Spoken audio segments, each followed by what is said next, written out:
This video is brought to you by Sporlan. Quality, integrity, and tradition. So this is a Friday night service call on an iced up walk-in cooler, and they're having problems with the walk-in freezer. And I looked in there and there's a nice ice formation on that also. So we got a fun night ahead of us. It's about 9 o'clock at night right now. So we're gonna start getting this defrosted. I shut off the condensing unit. This is a walk-in cooler, so the fans are gonna kind of air defrost a little bit while I get all my tools ready. Gotta get hoses and all that good stuff. This is a very old Space Maze or Space Miser coil, so it's gonna make a mess. I already informed the customer. There's not any way around it. So doesn't help that someone put the wrong fan motor in here, or they got the blade on wrong, because this motor right here is blowing straight down and the others are blowing, sucking up and blowing out like they're supposed to. So they had another service company here recently, I heard, and I bet you they did that. We'll get it defrosted and figure out exactly what's going on. Yeah, so I got some more confirmation that the other service company came out last weekend for an emergency service call, and they had called me, and then when I called them back, they said I took too long to call them back, which was BS. But anyways, they said they called someone else. So they put a new fan blade on this middle motor, and they put the wrong fan blade on. They put a clockwise rotation blade, and this is a reverse air rotation. It's stupid. They left the same motor, whatever, but so we're gonna get it defrosted. I don't know if that's the only problem, but it's kind of frustrating now. I'm out here on a Friday night because they couldn't fix it right. I never thought about using my coil wand, but it actually works really nice. Doesn't even get the motors wet either. I left the motors in, and I'm able to just put it on like a nice shallow shower stream and just rinse everything off. This is awesome. And the customer's totally okay with me getting water all over the floor, so, or I'd be going super slow. But no, they're cool with it. Because it's just a standard tile floor and it's not a walk-in freezer's raised floor or anything, it's okay. And they're gonna get a cook in here to clean it all up when I'm all done. So, but yeah, this wand actually works really nice for doing the inside of this coil. Makes it super easy. And you can control the shower so you can actually do it from the outside if you wanted to without even making a mess. Nice and slow, so that's kind of cool. So found another use for my wand. All right, so I came up onto the roof. This is my walk-in cooler on the right, and then my walk-in freezer's on the left. What I did, because I'm still working on the walk-in cooler, was I shut off the disconnect, opened up the defrost clock, pulled out the X terminal wire temporarily, put the unit into 100-minute defrost, and then we're gonna let it just sit there and defrost for a while. And then there's a problem though, this thing's not turning off. I'll look into that right now, but we're gonna let it just sit there and defrost for a while, and might just have a bad low pressure control. Yep, that's all it is. So I'm not gonna spend a crap ton of time here tonight. We're gonna come back, we're gonna change that fan blade when we come back. I'm just gonna get that walk-in coil defrosted and get the walk-in freezer defrosted, and then we'll come back on Monday with the parts. We'll change that pressure control because it's sticking. We might look and see if we can adjust it, but more than likely we're gonna have to change it, and then we'll replace the fan blade on the walk-in cooler too. So we're gonna get back down to the walk-in cooler and finish defrosting it right now. So all right, I'm on the walk-in freezer now, and again, I'm just doing a quick defrost, get these things going for the night, and then we'll come back because I'm gonna spend all night here. I'm kind of frustrated right now, so I'm gonna get this defrosted real quick. Okay, it's back up and running, and like I said, I'm gonna watch it come down in temp a little bit, and then there's still like a little bit of ice on that line set right there, but I don't want to get all of the coils defrosted. We'll have to hit that when we come back. Like a little bit right in that corner too, but it's good for now. We'll follow up. I'm gonna obviously make sure it comes down in temperature right now. It's at about 10 degrees in the box right now, so I'll see it come down to at least 0, and then bounce, and then we'll come back and follow up. I wonder why it's iced up. We'll shove the mod piece through that. Pop it open. Okay, we are back today. We just defrosted this coil again because it was a little frosted up when we returned, obviously because the middle motor was blowing in the wrong direction because it had the wrong fan blade. But I went ahead and picked up 3 new blades, replaced them all. We defrosted it real quick.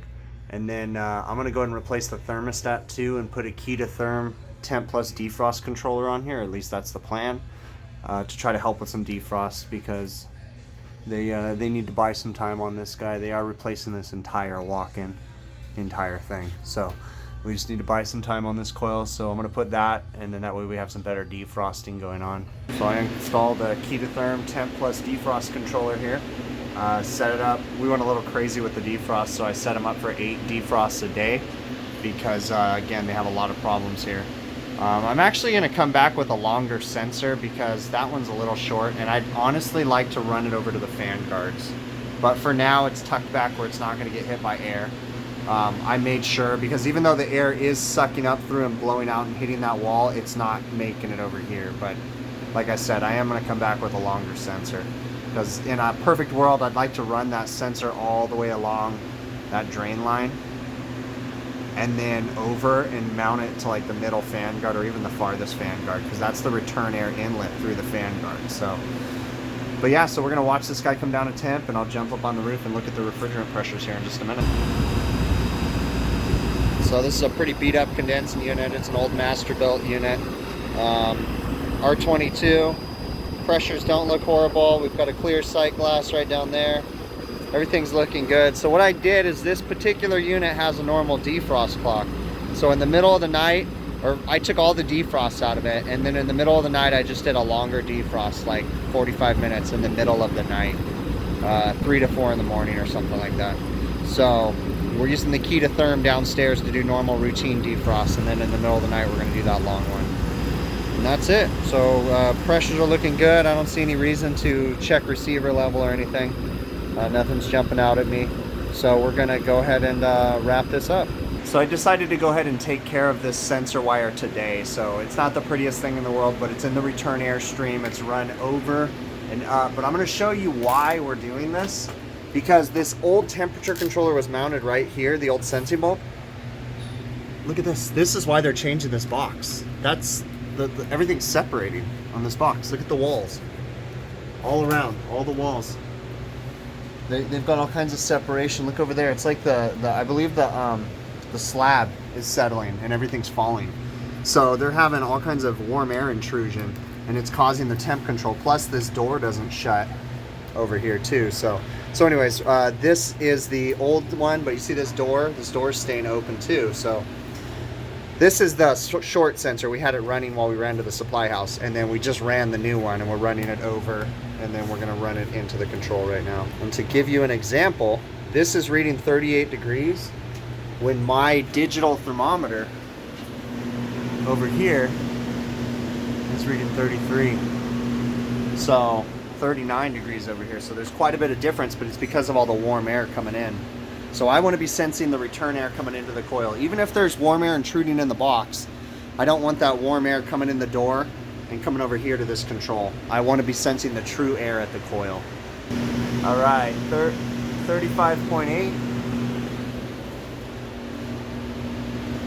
36.1. Good enough for my house. So now we're reading accurate. It doesn't look horrible. It's strapped to the line. We left a little service loop on the inside right here. In case you need to service the control. You can still take the cover off, but just in case you needed to move something. And you see, it's just run right in there, and that's return air. So I like this much better. I'm happy. We need to put that cover plate on, and then we are good to be done. Sometimes these overtime service calls can be extremely frustrating, and I have to remember to take my own advice. I made a video, gosh, almost a year ago, where I talked about, just not letting this stuff get to you. I was frustrated with this call because I had gotten a service call the previous weekend, and when I called the restaurant back, they said, well, you took too long to call. And this is one of my normal customers, so it really irritated me because they have my personal number on top of my normal business phone number, and they know it. So anyways, it was just kind of BS, Granted, there was a temporary manager there that night, but that just pissed me off that he called someone else. Like, people working in my restaurants, that just frustrates me. Okay, they don't they don't have to use me. They can use anybody they want, but it's just frustrating because we didn't do anything wrong. It was just some manager didn't, whatever, some silly thing. But so then to get a call on the same exact, almost like the same exact service call the following weekend on a Friday night is just like, for real? Like I almost wanted to tell them when they called me, I was like, what happened to the other, I wanted to tell them what happened to the other company that fixed it last weekend, but I bit my tongue. I was polite to the customer.